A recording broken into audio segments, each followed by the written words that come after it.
ជម្រាបសួរទៅកាន់អ្នកទាំងអស់គ្នាដែលកំពុងតែទស្សនាវីដេអូនេះទាំងអស់គ្នាដែរសម្រាប់វីដេអូនេះខ្ញុំបានទៅលេង Wall Street នៅខាងប្រទេសវៀតណាមទីក្រុងហូជីមិញចង់ដឹងថានៅ Wall Street ប្រទេសវៀតណាមទីក្រុងហូជីមិញហ្នឹងខុសពី Wall Street នៅក្នុងប្រទេសកម្ពុជាមិនខ្លះកុំភ្លេចទស្សនាវីដេអូនេះពីដើមដល់ចប់ទាំងអស់គ្នាហើយក៏អធិស្ឋានទុកជាមុនព្រោះវីដេអូនេះជាវីដេអូចាស់របស់ខ្ញុំដែលខ្ញុំបានទៅលេងកាលពីខែ4ក្នុងឆ្នាំ2025កាលហ្នឹងខ្ញុំផុសវីដេអូទៅដោយសារតែវាជាប់ copyright ចឹងក៏ខ្ញុំសម្រេចចិត្តយកវាមកធ្វើម្ដងទៀតដើម្បីចែកជូនអ្នកទាំងអស់គ្នាបានមើលហើយក៏កន្លែងមួយចំនួនក៏ខ្ញុំមូតសលេងផ្ទាល់ដែរដោយសារតែវាជាប់ copyright ចឹងណា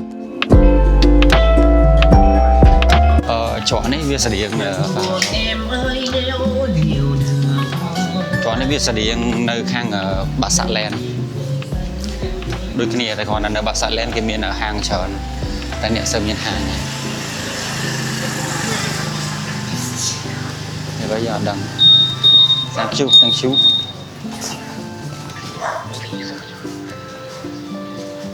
ហើយយើងត្រូវទៅមកផ្លូវនៅខាងនោះ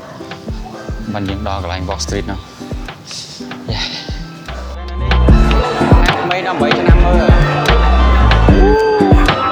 សូមស្វាគមន៍អ្នកនរគ្នាមកកាន់ផ្លូវបុយវៀងនៅក្នុងប្រទេសវៀតណាមទីក្រុងហូជីមិញដែលជាផ្លូវមួយដែល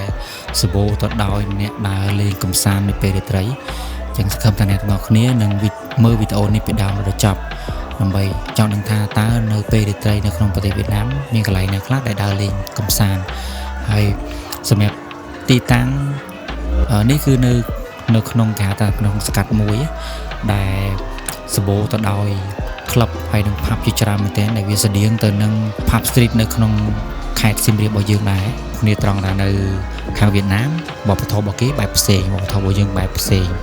ព្រោះនៅខាងវៀតណាមគឺមាននារីស្រីៗគាត់ស្លៀកពាក់សិចស៊ីរួមនៅមុខក្លឹបនៅមុខផាប់អីហ្នឹងទៅតែនៅក្នុងខេត្តសៀមរាបរបស់យើងគឺអត់មានទេហើយបើនិយាយពីតម្លៃបើខ្ញុំមើលមីនុយវានៅខាងក្រៅគឺតម្លៃដូចតែយើងដូចតែអីដែរវាអត់ថ្លៃខ្លាំងដែលយើងអាចគិតថាវាថ្លៃសម្រាប់នៅស្រុកក្រៅអញ្ចឹងតម្លៃវាដូចយើង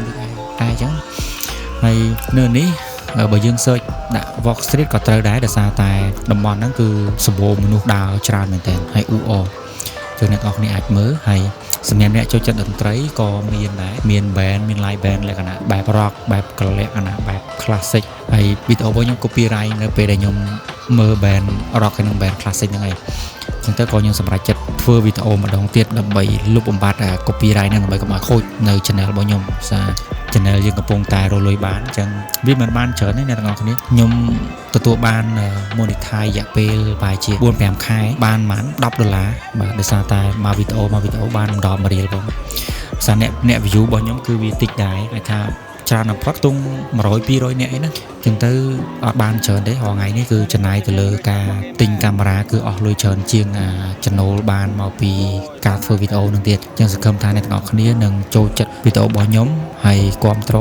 ជួយ like ហើយ subscribe channel របស់ខ្ញុំផងដើម្បីដល់ពេលដែលយើងមាន view ច្រើនទោះមិនបានលុយក៏យើងសប្បាយចិត្តដែរចឹងតាំងពីដើមមកហើយដល់ពេលឥឡូវយើងចាប់ផ្ដើម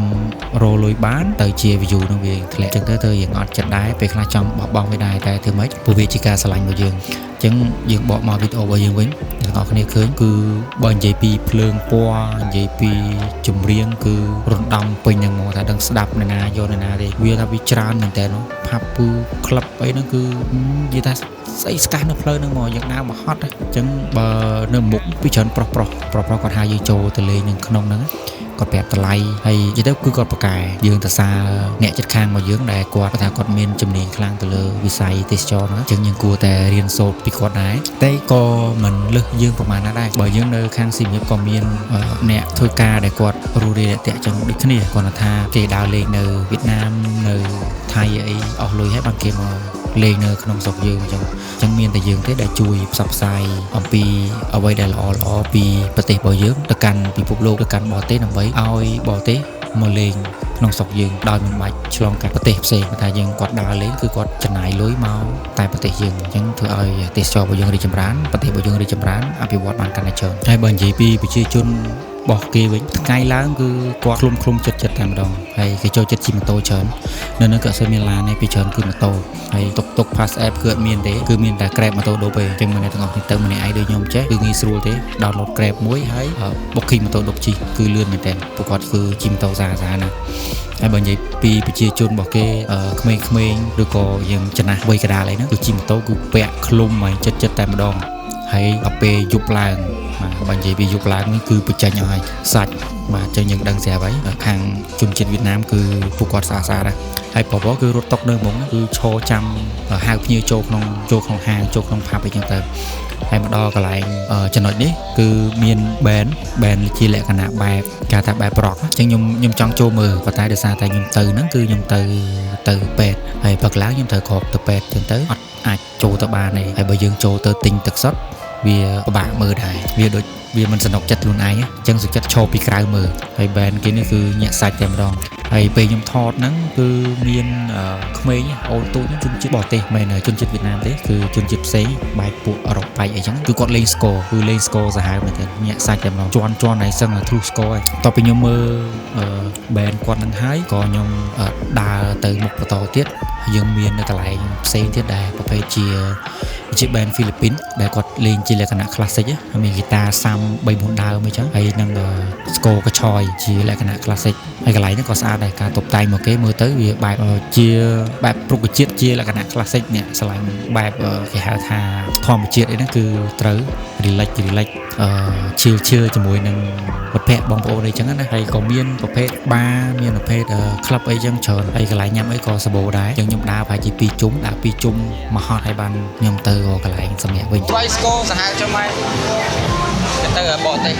មានគេថាមានការបដបដាពីក្មេងមកចឹងចឹងអធិស្ឋានទៅកាន់អ្នកទាំងអស់គ្នាផងដោយសារតែខ្ញុំអត់អាចដាក់សលេងផ្ទាល់បានយូរទេដោយសារតែវីដេអូ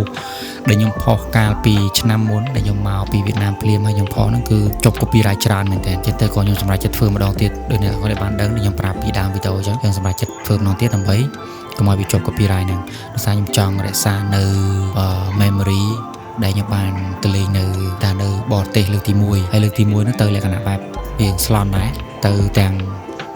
អត់ស្គាល់ប្រទេសវៀតណាមហើយទៅម្នាក់ឯងទៀតចឹងអ្នកទាំងអស់គ្នាសាកគិតមើលហើយនេះគឺជាហាងដែលខ្ញុំបាននិយាយហ្នឹងគឺគេតុបតែងបែបហ្នឹងគឺស្អាតខ្លាំងមែនតើហើយមានលក់ម្ហូបមានលក់អីហើយបើនិយាយពីតម្លៃគឺវាធូរថ្លៃដូចតែយើងដូចអីទេបើអ្នកទាំងអស់គ្នាចូលហាងធំវាតម្លៃវាថ្លៃទៅតាមហ្នឹងតែបើអ្នកទាំងអស់គ្នាញ៉ាំត្រឹមបាយឆាឬក៏មីឆាម្ហូបស៊ុបអីនៅតាមផ្លូវវាតម្លៃផាកផាយគ្នាហ្នឹងខ្ទង់ចន្លោះ 6000 7000 8000 4រៀល 5រៀលអីចឹងទៅហើយខ្ញុំដើរលេងនឹងចំណាយគឺទាំងខ្ញុំទៅពេទ្យគឺអស់ខ្ទង់ប្រហែលបាក់300អញ្ចឹងការធ្វើដំណើរទៅមកគឺ$40ហើយការស្នាក់នៅខ្ទង់$20ដោយសារខ្ញុំ booking តាម app ហើយនឹងការធ្វើដំណើរដូចជិះម៉ូតូដប់ទៅកន្លែងដើរលេងអីមួយចំនួនហ្នឹងគឺអស់ខ្ទង់លំបាក 2-3000 4-5000 អីចឹងដូចថាជិះ Pass App នៅក្នុងស្រុកខ្មែររបស់យើងចឹងគឺអត់ខុសគ្នាទេចឹងអ្នកទាំងអស់គ្នាមានលុយតិចតួចឲ្យចង់ដើរលេងឲ្យស្គាល់នៅស្រុកក្រៅឬស្គាល់នៅប្រទេសគេអាចគិតពិចារណាមកលេងវៀតណាមបានព្រោះហេតុអីបានខ្ញុំណែនាំមកអ្នកទាំងអស់គ្នាមកលេងនៅក្រៅប្រទេសទី1យើងដឹងពីការថាវប្បធម៌របស់គេទី2យើងដឹងពីរបៀបរបបក្នុងការតាក់ទាញទេសចរហើយយើងយកចំណុចណាដែលល្អយើងយកទៅអភិវឌ្ឍឬក៏យើងយកមកអភិវឌ្ឍនៅប្រទេសរបស់យើងកុំឲ្យតែយើងលឺគេនិយាយថានៅស្រុកគេស្អាតហើយស្រុកខ្មែរយើងអត់ល្អតាមពិតទៅវាមានចំណុចល្អហើយនិងចំណុចអត់ល្អដូចគ្នាក៏ប៉ុន្តែប្រជាជននៅខាងវៀតណាមឬក៏ប្រជាជននៅតាមប្រទេសផ្សេងគេអត់ធ្វើអីមួយពិបាកមកប្រទេសខ្លួនឯងដូចជាមានអីល្បីក្នុង social media ចំណុចណាដែលវាអត់ចំណេញទៅលើវិស័យទេសចររបស់គេគឺគេអត់ធ្វើឲ្យរឿងនោះវារីករាលដាលខ្លាំងទេអញ្ចឹងសង្ឃឹមថាអ្នកទាំងអស់គ្នាមើលវីដេអូរបស់ខ្ញុំនេះហើយនឹងបដូរការគិតហើយបដូរអីយ៉ាបតធ្វើម៉េចឲ្យប្រទេសរបស់យើងរីកចម្រើនអញ្ចឹងរឿងមួយចំនួនបើសិនជាយើងមើលទៅរឿងហ្នឹងវាមិនសូវសំខាន់វាអត់សំខាន់វាធ្វើឲ្យប៉ះពាល់ទៅដល់ប្រទេសរបស់យើងមិនបាច់ share មិនបាច់ទៅចូល comment នេះច្រើននេះនិយាយទៅគឺយើងអូសលងតែម្ដងទៅដើម្បីកុំឲ្យបរទេសឃើញថាប្រទេសរបស់យើងជាប្រទេសដែលអត់មានសុវត្ថិភាពអញ្ចឹងជាចុងក្រោយវីដេអូគឺខ្ញុំមានតែប៉ុណ្្នឹងទេ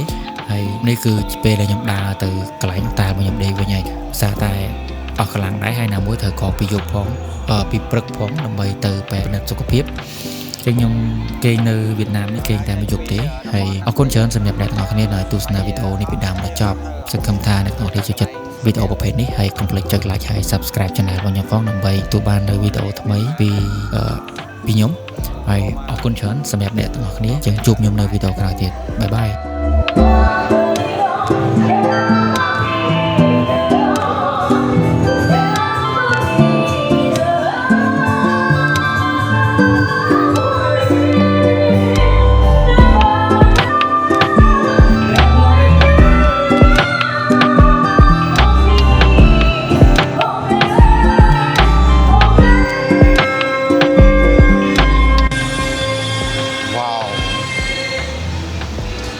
គេប្រុសណាហើយខ្ញុំដើរទៅខាងហ្នឹងទៅណានេះមើល map សិនវែងបាត់ឡើយអូកន្លែងជប់ចាំម៉ូតូដុបកន្លែងជប់ចាំម៉ូតូដុបថ្ងៃមិញ